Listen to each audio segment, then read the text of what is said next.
Hi everyone, we're going to talk about suicide. I'm just going to drop it down. This happens twice. One time they do it correctly, and the other time they do it way wrong. Yeah. We're going over time B first.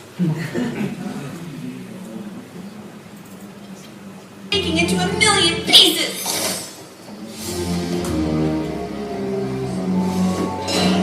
Come on, I'm going to let this play. I'm not going to say a word.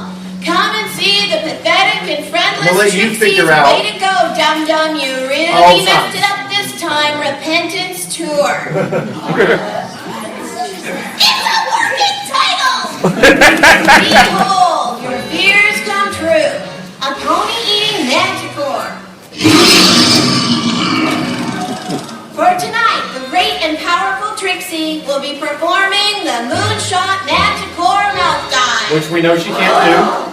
Now, save your gasps for when I defy the beast's jaws of doom and appear inside that black box. I was supposed to perform this trick with my great and powerful assistant, who was also my great and powerful friend. Starlight, when I first came to Ponyville, Princess Celestia gave me room to make my own decisions and my own friends. I need to give you the same freedom. I shouldn't have tried to pick and choose your friends for you.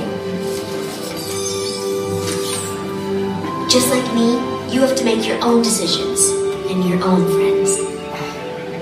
But what if Trixie really was using me just to one-up you?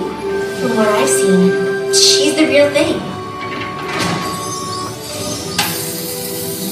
But it's not my place to judge. It's all up to you. Someone's life is on the line. Hello. Come on. Worst princess If you're out ever. there and you still want to be friends, let's be great and powerful together. Please.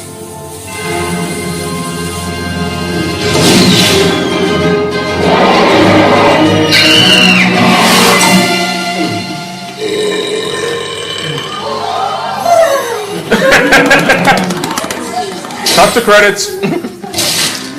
Behold, the patient powerful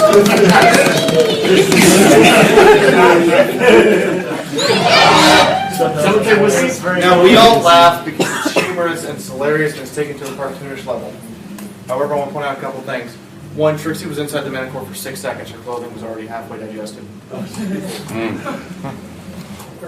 2, that entire scene, she's screaming, "Stop me."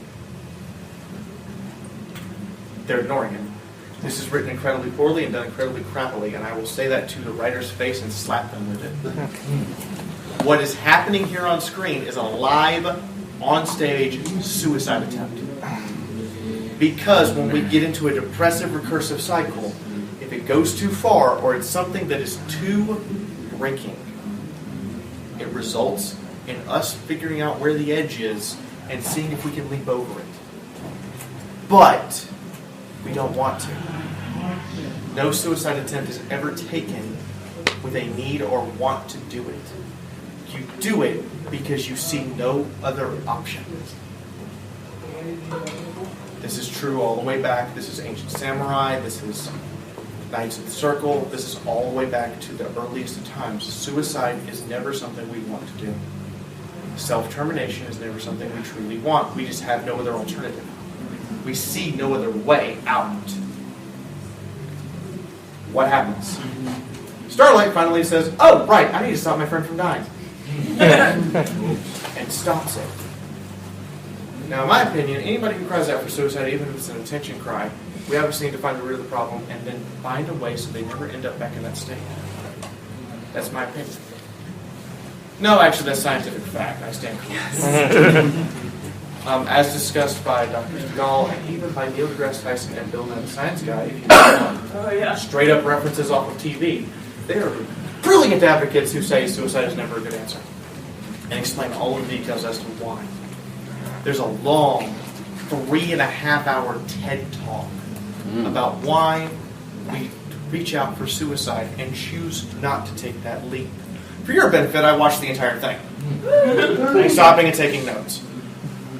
Point here being, our friends, other people, social creature, has to be shown an alternative. Has to have someone else step in and snap that depressive recursive state, that regressive state, that state of, I can't see the way. Because our brains become laser focuses and we can't see the actual good we do. We can't see something else because I've been leading up to this point that the moment you do something wrong, if you are not a sociopath and you have any form of empathy or sympathy, it's all you can think about. You can't get out of it. Hi, friendship. Can you stop me from killing myself? Yes, I can. I'm okay with this. I do have a question about that. Can I ask you real quick? So when it comes to that point, what if it's maybe not something they did wrong, but like a learned behavior, they feel like it's something they did wrong, but it's not their fault. It was almost as a put upon them. Learned behaviors are just as bad as actual guilt. Okay. A learned behavior can be something that's been disciplined into you to the point of which you can't break it. Example, if someone former military has been in for more than 5 years, hears marching music, they start marching. Really? Subconsciously. If someone who's former military comes up and sees a salute, they salute back subconsciously. It's not something they're doing actively. It's just it happened and they go, whoa. Another thing, someone who's former military, a lot of people say this to me some of the times, I'm still trying to break this habit, is I end up standing like this. This is the at ease position. Can I not do this, please? So it is a possibility, though, that it can be learned, and then like you could feel that sense of guilt. And you have to unlearn it.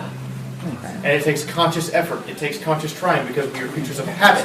We need to break our habits. How do you create a habit of exercise? You exercise for 32 days straight at the same time every day, and then it becomes a habit. Once you get through a month and a day, you do it every day automatically.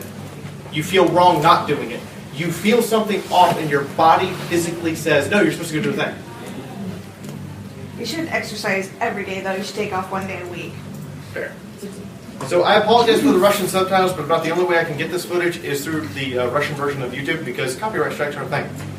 In Soviet Russia, copyright strikes you. Wouldn't it be you strike copyright? Rocco wants me to cast a spell to turn him into a statue. The answer is no. Good answer! It should be funny, because I wouldn't be here to be turned into a statue if Twilight hadn't cast a spell in the first place. Whoa, I thought you were arguing over ice cream. Projection of guilt onto someone else. The answer is still no. Why would you want to be turned into stone? Because I'm a relic of a bygone age. I belong in a museum, safe, preserved, untouched. I don't belong in this time. It's up to you to make that right. But there has to be a better way. Twilight, please understand. I want to be remembered as the hero I was, not the disappointment I've become. But you're not. Rocco, wait! Dragon said you want to turn into stone. Best creature ever. You must believe it. I'm afraid it's true, Loss. But Tommy needs finish first the major story for class. It's sweet of you to try to get me to stay, Yona. But I'm afraid old stories like mine aren't worth anything in this day and age. Fine. If Pony no want to tell Yona's story, then Yona tell Pony's story. From class report. When Yona come to Pony's school, Yona not fit in. Pony way strange. But Yona find friends. Yona meet Professor Rocco. Pony brave and strong as yak. Not afraid. Hero.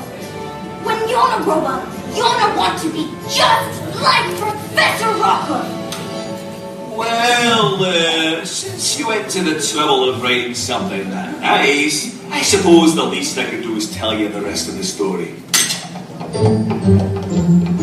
Yona tell whole school Rocco is best. Now I want to hear story. Okay. Okay, first off, bad princess. Second off, best creature beats every pony I've ever met. Why? She's not willing to accept him wanting to end his own life under any circumstance. Even Twilight had given up. The point here being, she cites his past accomplishments as affecting others around him in a way that is significant. She's breaking the guilt cycle, she's breaking the depressive cycle, and more importantly, she's forcing him to see that he doesn't have to do anything creative or anything work-related anymore. He can use his experience to influence the experience of others. And sometimes that's all you need. What happens with football players? They become coaches. What do coaches do? They train football players. How do they know how to train them? Experience. Experience is not something that can be replaced. It is not something that can be changed. It is not something that you can just have. You have to earn it. You have to gain it. Rocco is willing to throw away all that experience because he can't do what he used to do. We grow old. It's a cycle of life. It happens. We're not perfect. Our bodies break down. The more injuries you have, the faster you grow old. I'm kind of expecting to die by 50 at this point. But, if I make it past 50, cool. We'll talk about 60. The point here being that he can't see any new accomplishment because he's so focused on trying to repeat the past. Nostalgia is great. Nostalgia teaches us from the past, but we have to look at what we're doing right now that's making things better for those around us. Preach it. I can stand up here and preach all night. I'm actually doing this based on science. Suicide is hard to contemplate for some people. For other people, it's something you think about all the time. What if I just jumped in front of the train? What if I just leap off the 17th floor here? Anybody miss me? Anybody notice? The answer is yes. At the very least, there's going to be somebody who's going to come clean you up. Better bring a spatula and a garbage bag. But, for instance, so long as a person maintains emotional capacity, 1 second, you will influence others with all of your actions. As long as those others around you maintain emotional capacity. I have a book. 71 people are in it. I don't want 72 anytime soon. Those 71 people are no longer with us. They either died by their own hand, died by an accident, cancer, disease, you name it, but they had a major impact on me. And when I found out they were gone, I cried and was non-functional. So how do I commemorate them? I have my little book. That book is important to me. It's not important to anybody else. But the point here is, even in death, something will be significant. But death is the finale. That person can no longer influence me beyond what I remember of them. They can't make new memories. New memories are much more powerful than old memories. Example. Your boss remembers when you first signed up for work. You were an excellent worker, you were industrious. However, now you're kind of grinding it out and you're jaded. You don't want to do it anymore.